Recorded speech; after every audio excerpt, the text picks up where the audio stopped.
Hey, friends. I have dark crackers in my face. So, yeah, not good. Um, so, so good to be with you again. It is Monday. it is Monday with the Manns, um, marking yet another week. You know, in this kingdom, on our journey. Um, I have 5 markers from our week that I want to share today. Uh, Things that just had God's fingerprints a little bit more obvious than others. His fingerprints are all over our week, every week. Sometimes there are just some things that stick out more, and we do this as a way of kind of challenging you to do the same, to journal daily, and to share with your mate, your children, your best friend, whatever it is, whoever it is that you get to share spiritual time with, biblical time with. Yeah, we want to be able to talk about what God's doing in our lives, laugh at what He's doing sometimes, and sometimes cry and pray together Fit scripture into it all. I with love what that He's part. doing. Yeah, and always referencing it to God's Word, because that's where we find. That's truly where we find the answers. That's where we find our comfort. Um, I just spent an hour talking to a friend who I haven't spoken to in quite some time. Too long. Um, we've had a ministry. We had a ministry season together that was just.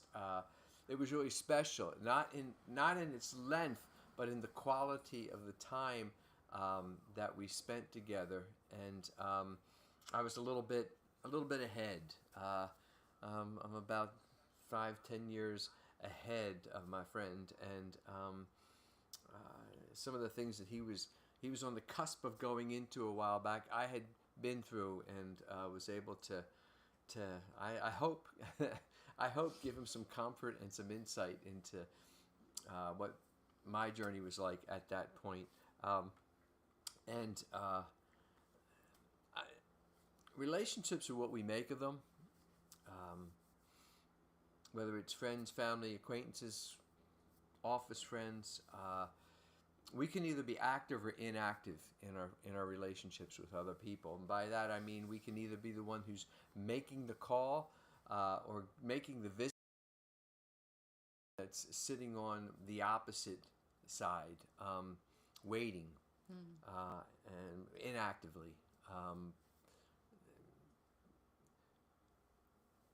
there's a verse, Hebrews 13:8, which I love. Speaks of Jesus being the same yesterday, today, and tomorrow. Jesus is always there. Jesus is an active friend, probably the best active friend you can have. He's the perfect friend because you know what you're getting in him. Yeah. He's always there. He's always available 24/7, and he's the perfect example of what it's like to be Good a friend. good friend, the perfect friend, the active friend that's never too busy to help us out. So, if you're in need of a friend as we start here,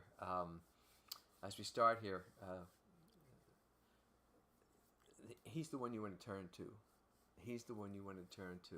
Um, Go and take some time alone, take some quiet time, be in prayer, and see if you can find the answer to your hurt or your There need. goes that light. Um, I know that there's people, but don't lean that way. I know that there's people that I'm cranky today. look. There's that light on me.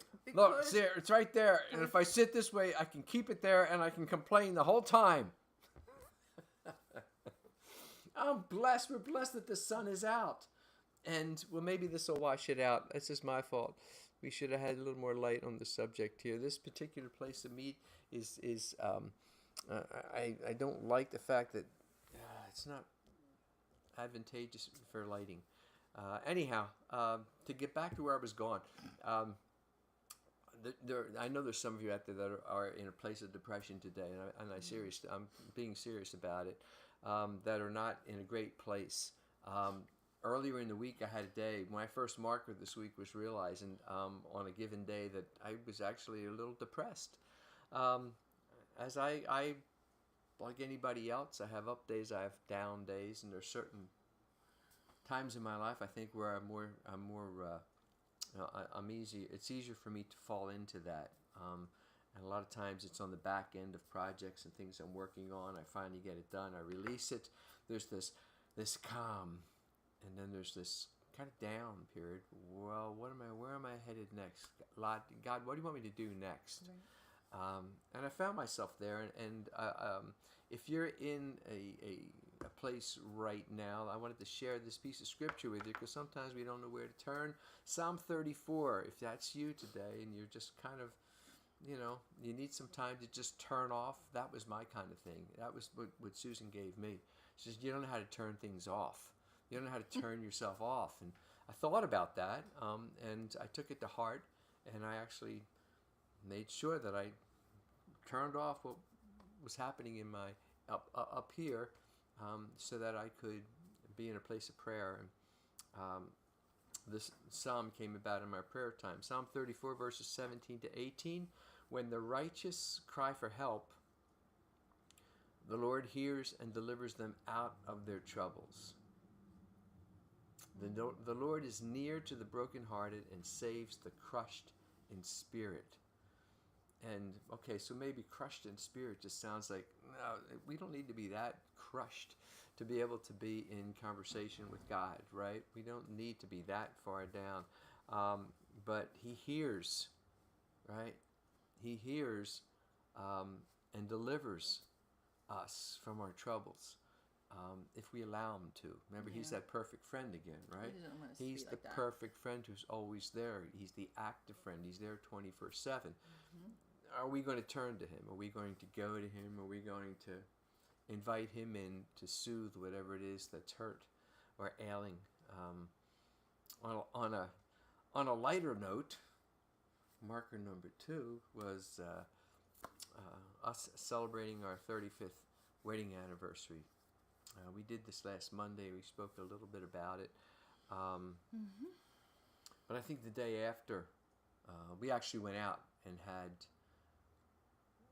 we actually had a meal, a little celebratory meal 2 days afterwards on Wednesday. Yeah.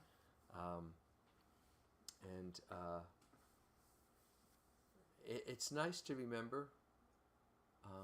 It's nice to remember that this is the day that the Lord made, and we need to rejoice in it. Whether it's our 35th year together, whether it's 35 minutes of peace, whether sometimes it's 35 seconds of calm breathing. He just wants so good for us. The place we went to eat is a little, actually it's a little kind of a bar and grill. It's not like fancy dress up time to eat. It's come as you are. Yeah. But we go there because Susan twice a year gets to fill her need for lobster roll. Connecticut. Now that make sure it's Connecticut. Has to be Connecticut buttery. Not the mayonnaise one. Has to be Connecticut. The hot one. Lobster. And it was good. And when I do one of the treats for her when I do my residency at the Boardwalk Chapel in New Jersey every August is that's where she gets her other. So they're like 6 Twice months. a year. It's 6 months apart. She gets. This has become, since we've settled in down here in the winter, past 6 or 7 years. This has become once we discovered that they had lobster roll here. This has become the go-to for our anniversary. Doesn't take much to put a smile on our faces. I mean, I just to sit across from her and watch her eat lobster. Lobster roll is, it's a messy meal. Not to mention, we were sitting in the restaurant. It was decorated for Christmas, and it felt like I was literally sitting in a gigantic gingerbread house. Yeah, that was the best part. It was really cool. That was the best part. Yeah. They really had a jump on there. the Christmas Holiday season. Yeah. Now we were there though, like 2 weeks before, but even though it felt like we were inside this gingerbread house, they were still putting up ornaments. There were two large elves running around, continuing to put up more more decorations, more seasonal tidings for people. It was cool. It's a great day. I'm sorry, Dave. That light is really trying to find a place. Why don't you close the shade? Which shade over here?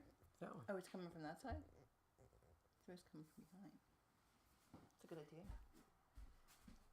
I'm distracted. My wife just thought that the light on her, facing her, was from the behind. I am not having the best day. Is that better? You just have to close it. You don't need to lower it.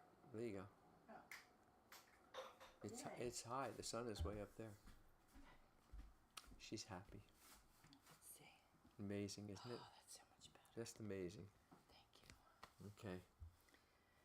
Now I can focus. You weren't focused? I'm having an off day today. It happened. I live for football season. Monday night football this week. Eagles were playing. Sunday night. No, I'm wrong. It was Sunday night. It was. Football last night. So we went to bed an hour and a half later than normal. Yes, we did. And I popped up out of the covers this morning and said, all right, why don't you put the coffee on and let's get into the day. And I get out here at 6:30. I like, knew, are you serious? I knew right away that if I knew the time when I got she was going to. My 20-minute nap was going to be like 2 hours for her this afternoon to. It didn't, and even that didn't work. I need my beauty sleep. Even that didn't work. I don't mean from a beauty standpoint. I mean a good point of view, getting you in a better point of view. Oh. Anyhow, marker number 3, entitled "Leaving Your Lid Open." Oh gosh. We have a Sunroof. We have a sunroof, and I was going out bright and early last Thursday morning to go to my Bible study, and Susan was on the sofa prepping for her Bible study, and as I was getting my keys and stuff, she said, "Does it look like the roof's open on the car out front?" And I went out, and sure enough, it was as wide open as I could have left it. Now, I've only left it open once before, many moons ago, when I was with my youngest daughter, and we were in a hurry, and when we came out, it had torrential rain. There were puddles in the car. This time, I'm just thinking about something funny. This time that wasn't an issue. This time that wasn't an issue. It was a bit moist. When you got in the car, yeah. There was condensation on the inside of the windows and the roof of the car when I went to close it. But we are in our 4th quarter of this game of life, and forgetfulness is becoming easier and easier to fall into. Matthew 6:14-15 has something to share about that. For if you forgive others their trespasses, your heavenly Father will also forgive you. Mm-hmm. But if you do not forgive others their trespasses, neither will your Father forgive your trespasses. I bring that up because you can't really, sometimes it's just not worth it to be real hard on yourself or your mate. Yeah. Or your mate. Susan was wonderfully forgiving about it because she didn't have to get in the car until 24 hours later, and the sun was out and it was dry as could be, and it was beautiful. I tended not to allow. Of course, if there were puddles in the car, I may have reacted differently, and I may have been less than aggravated. Yeah, less than amused. Yes. By my forgetfulness. Marker number 4. I have so much fun entitling these. A snippy estate sale. Theme here being honest communication. And as our good Pastor Jerry Nance dropped on us 2 weeks ago, listen to understand, not to reply. And do you remember why this was so snippy? Yeah, because Hold on, let me think. I wasn't, because I sprung it on you out of the clear blue sky, and you had a lot of work to do that day. And the only reason why I sprung it on you is because Lisa Johnson decided to tell me that it was a really good one. There was a lot of craft stuff, and so you were supposed to be in that day working because you had a lot to do. Plus, we're leaving soon. And he got a little snippy about. Was that it? It's funny how she remembers me being the snippy one. Was I snippy? Well, I was a little snippy because he didn't go right away, and you have to kind of get there early. But I understood he had to work. I understood. I popped up. Why were we snippy? He was snippy. Did you think I was snippy? It's snippiness is in the eye of the beholder, I think. Can we rewind? No, we're fine. Wait, well, who was We're snippy? fine. I think Did you think I was snippy? I think that in itself speaks loudly how you could see me as having been the snippy one, and I could have seen you as being the snippy one. Which is why, on the back end of our Snippy estate sale, we were giggling over the snippiness and discussing how it became snippy, which you have forgotten. I've never said the word snippy so much in my life. So yeah, but I still want to know who was snippy. We had. I'm short. I really could afford to hire one more person for Eddy Mann. So right now I have a lot of work to do on Friday, really on Saturday. That's the day. Saturday's a really busy day for me to get things done for the next week. And without having the right person in place to do that particular job, it's left to me to do it. So when I woke up Friday morning, you said, "Oh, look, the second annual Curiosity and Oddities event is happening on Saturday. That would Vendor event. That would be fun to go to." Yeah, well, they might have different things. And I thought, well, all right, let's do that. But I'm going to get all my work done today. I'm going to not be stupid. I'm going to get as much done on Friday, so as to not be uncomfortable or stressed out on Saturday. I remember we got snippy about it. And as we had digested that whole little time, you had gotten a text or a note from someone who's probably best unnamed at this point, rather than throwing her first and last name up here with her phone number and stuff. And anyhow, you thought it would be a great idea to go out Friday morning or afternoon to an estate sale. And so immediately I thought, well, okay, I guess I won't do this Friday morning either. And I was kind of jumped on getting as much done as I could. Something did come up. I forget what it was. Probably an issue somewhere on the computer, but it pulled us back a little bit. So rather than going in the morning, I said, look, it's getting so late. Why don't we just hang here, have lunch, and then go? And I started here. I hit her snippy button. No, but here's what happened. Because I don't have a car down here, we do everything together, which we love doing everything together. It's not the problem. But then I had said, that's a whole different thing. Go ahead. I thought that was a snippy thing. No, the snippiness That's was when that you got a little the snippy. snippiness was that you didn't want to wait. Well, because you were worried that by 2:00 there'd be nothing left. Well, that's true, but the thing is that if normally at home I may have just taken myself there and just done it, but usually you do come, so it kind of. No, I like going. Okay. I like going with. Never mind. I bought a shirt. You did get a great nice shirt. Nice shirt on a hood for like $2.50. It was a. You did better there than I did for sure. God was looking down at my servanthood and said, "Good job, Eddy. Good job. Get a better thing. Good job." Anyway, we don't really remember why we were snippy. Anyhow, yes, we do. That's pretty much what happened there. There were a whole lot of little snippy things going on. And again, when Pastor Nance shared with us, when Jerry shared with us, listen to understand, not to reply, the Bible reference was from James 1:19. Man, if there's one you take from today, take this one. Know this, my beloved brothers, let every person be quick to hear, slow to speak, and slow to anger.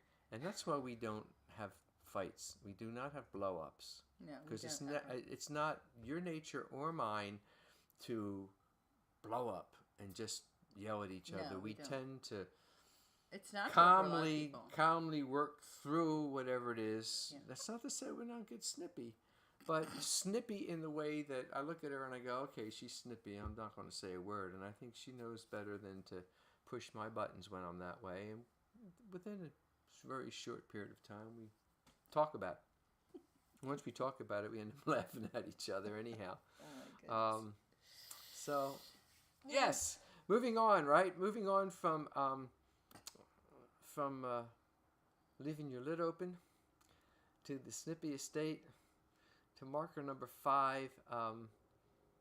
Ties in a little bit to what we were just talking about. On Saturday, actually, when Susan mentioned to me the second annual Curiosity and Oddities and Curiosities event, I said, Curiosities and Oddities reminds me of like the sideshow at the circus. I was thinking something different. That kind of thing, and gosh. But we drove out.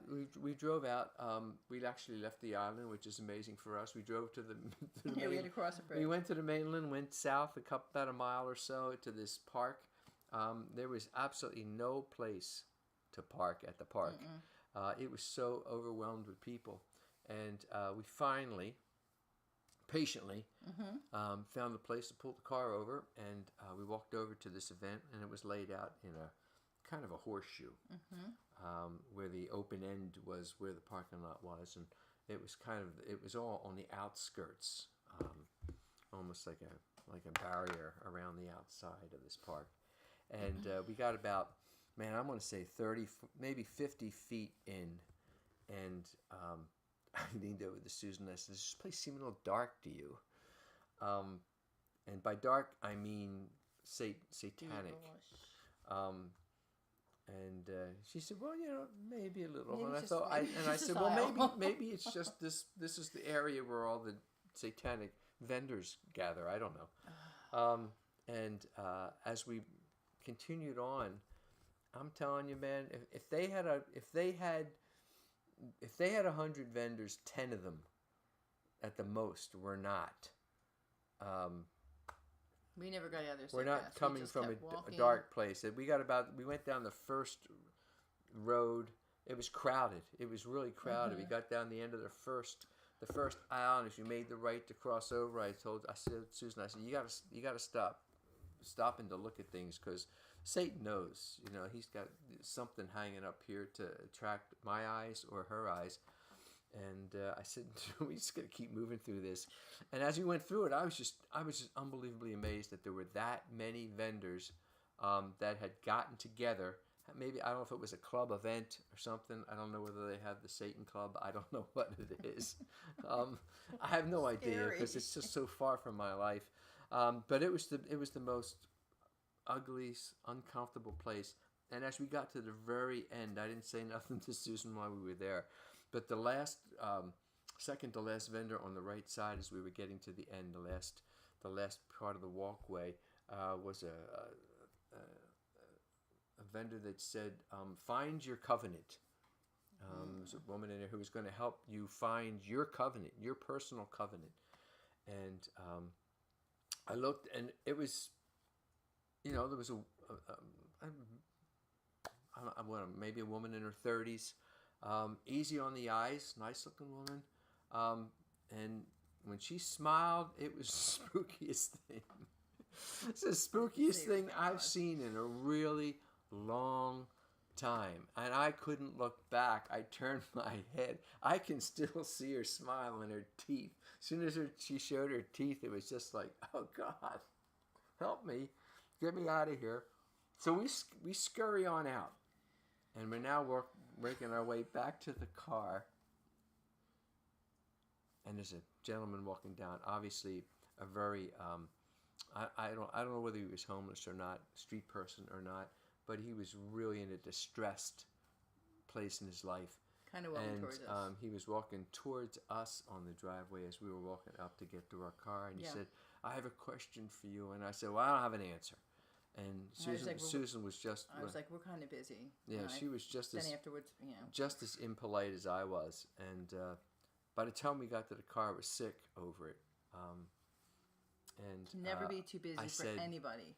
I said, well, it wasn't that I was too busy. I said that. I'm talking about myself. But I said, I got to find this guy. You got to help me find this guy. So we drove around for about 15 minutes. I finally located him, pulled the car over, put the flashers on. Susan stayed in the car, and sought this guy out. He saw me coming, and I said, I need to apologize to you.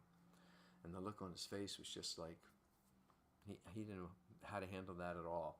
And so I told him, I said, look, I said, I'm a man of God. I just walked through this event here, and I said, it's the darkest event I've ever been in my life. And I said, it got me in such a foul mood that I took it out on you.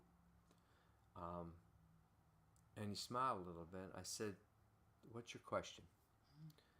And he proceeded to ask me if I could help him with some food. And he allowed me 15 to sermonize, to do a mini sermon for 15 minutes or so. Held hands and prayed with him, for him, together with him. He specifically asked me at one point to pray for God to do it now. He kept saying, now, do it now. When I said do it now, he just kind of could feel his body go limp. His eyes closed. He just put his head back. Unbelievably beautiful moment. Yes. I walked away so thankful that God allowed me the opportunity to correct an ugly moment, because so often in life, my history is to go home and talk about it and just think about it for the rest of the day. Right. But I want to encourage you, if you miss an opportunity, don't feel like there's no returning to it. Sometimes you can. Sometimes God will allow you to return to that place and correct your behavior. Correct your wrong. Correct your heart. I have a special place in my heart, and I invite you all to pray as the Spirit leads you for LaShawn. Yes. And I hope, I'm praying that there's some kind of difference in his life, and he fought the urge. I pleaded with him. I told him, I said, look, this money's not for me, it's from God. He's put it on my heart to share it with you. It's a gift he gave me. I'm giving it to you. It's covered with his blood. It's covered with his love for you. Don't turn this into a drink. Don't turn this into smoke. Don't turn this into something that's some chemical. It's not good for you. As I left, he was just almost standing still. He was moving, but almost standing still, just looking at that money and that $20 bill in his hand. It's my prayer that, my conversation with him led him to the next angel in his life, or the next person in his life, or the next God moment that together maybe helps correct. We're completely changed his corrects life. His walk.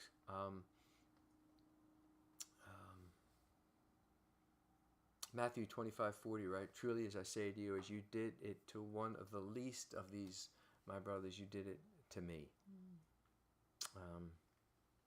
It's tough when you think about that, like how we were to him. Yeah, I was so.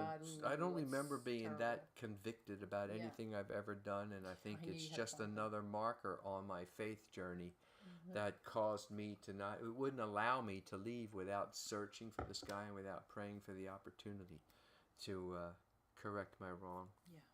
So, again, well, we'll go back afterwards here. It's what we're watching time, and this week, as we went through, we didn't seem to watch as many movies this week or shows in general. This happened last week. Got stuck. Yeah, I'm using a real old iPad here, and it's really Maybe it feels like we do when we wake up in the morning like, old. oh, yeah. It was working fine. Right about this point last week, it went off the beaten path before. Anyhow, we watched a movie called what was it called? The Lost Bus. Oh, yeah. Um, Oof. and Very on the edge of your seat the whole entire time, right? On the edge of your couch. yeah, Very. it was called The Lost Bus. Yeah. It's a true story, based on a true story Yes. about a bus driver, a school teacher, 20 students in a California north Fires. part of the state, and a wildfire that happened. I don't remember the year. I want to say 2018, but I don't really remember the year anymore. And it the wildfire really is kind of like a predator in this movie. This was a Netflix movie. I'm pretty sure it was a Netflix movie. No, I'm wrong. It was an Apple movie. I don't remember. It was a movie. It was an Apple movie. It was really cool. It really put on display the idea of resilience, both emotional, mental, and physical, and I like to believe spiritual resilience, as they tried to maneuver their way or negotiate their way through a very ugly situation where the world around them was just collapsing. The infrastructure. There were so many mistakes made by the Pacific Electric Company. Made things Who worse. actually were sued for billions of dollars. Yeah. The fire department made a couple along the way, trying to do their best, and through these people, it also revealed how their pasts and their vulnerabilities and things were brought to light, and had the opportunity to be a part of the story. Joshua 1:9 says, "Have I not commanded you? Be strong, courageous. Do not be frightened, and do not be dismayed. For the Lord your God is with you wherever you go." And how often in life, when things really turn bad, when they really get ugly, when we really feel vulnerable, do we turn there first? Do we turn there first and rely on God to lead us through the situation, right? My thing was like, oof, I don't want to give it away, but it was just like, Don't be a spoiler. No spoilers. What? No. I was just going to say, you just never give up in life. Don't give up. Yeah, Don't ever give up. When you think that it's not going to happen or not going to work out, don't ever give up. Yeah, Keep going. That was really it. Celebrates unsung heroes. Yeah. And sometimes acts of care can be the most. It can be the act of heroism. The fact that you care and that you have compassion for somebody is enough for you to be the hero in a given situation. And also the interaction between the driver, the teacher, and students. Yeah. That those relationships matter. Relationships matter. We were talking beginning. I started off talking about relationships and whether you're an active or inactive person in the relationships that you have with people, and it can be different. But those relationships matter, especially in times of. Actually, half the movie took place in the bus. Yeah. Right. Yeah. There were, if not more. It was really a good movie. Really intense. Really good. Yeah. There was really an ongoing theme of calm and being calm in chaos. It's a chaotic situation. Can you remain calm in a chaotic situation? When you have kids too. 2 Timothy, right, 1:7. I've used this on more than a few occasions with people. For God gave us a spirit not of fear, but of power and love and self-control. So the spirit of fear is not, when you feel fear, that's not God. Mm-mm. That's not God. That's not, that feeling of fear comes from a different place, a dark place, because we're filled, we have the spirit of power and love and self-control through Him, Mm-hmm. right? Not through ourselves, but through Him. So And we have that free will thing, so certainly. you know. So real quick, 5 markers this week. Number 1 was depression. If you're in a place where you feel like, turn to Psalm 34, Mm-hmm. verses 17, 18. If you're in a position where maybe you need to celebrate something. Maybe you're taking for granted this day that the Lord has made. Psalm 118:24. If you're in a place where you need to demonstrate forgiveness, Matthew 6:14 to 15. Honest communication. For the snippy, if you get snippy. James 1:19. Slow to anger. Faith in action. Matthew 25:40. Boy, that was easily the highlight of my week. Don't miss the opportunity. LaShawn, I'm speaking of you now. I'm praying for you now. Yep. And Jesus is embracing him right now. Yes. And lastly, what we watched, The Lost Bus. I think first, 2 Timothy 1:7. That spirit of that power that we have of control. I want to leave you with a blessing that I just saw today. Came across one of my pages today. May your hands this day learn the grace of holding. May your ears this day receive the courage of listening. May your eyes this day awaken to wonder. May your feet this day walk the way. And may your whole being this day, every breath, every bone, every bright imagination, remember what you were made for, to love and to be loved. Before you end, I just want to say that Arlene had said that Steve had left his window down the other day and must run in the family. Well, and also Robin is with us today on this page that I'm looking at. Nice. So, yes. So hi both of you. It's nice that you dropped in to hang out with us on a Monday afternoon. Absolutely. Yeah. Absolutely. Blessings. As we sign off here, go in the grace of. This is on the back part. It's in the middle of my blessing there. Go in the grace that goes before you.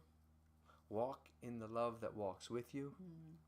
And rest in the mercy that rests upon you. Pray on, friends. Bye. Whoops. Pray on, friends. Bye. Pray on, friends. See ya.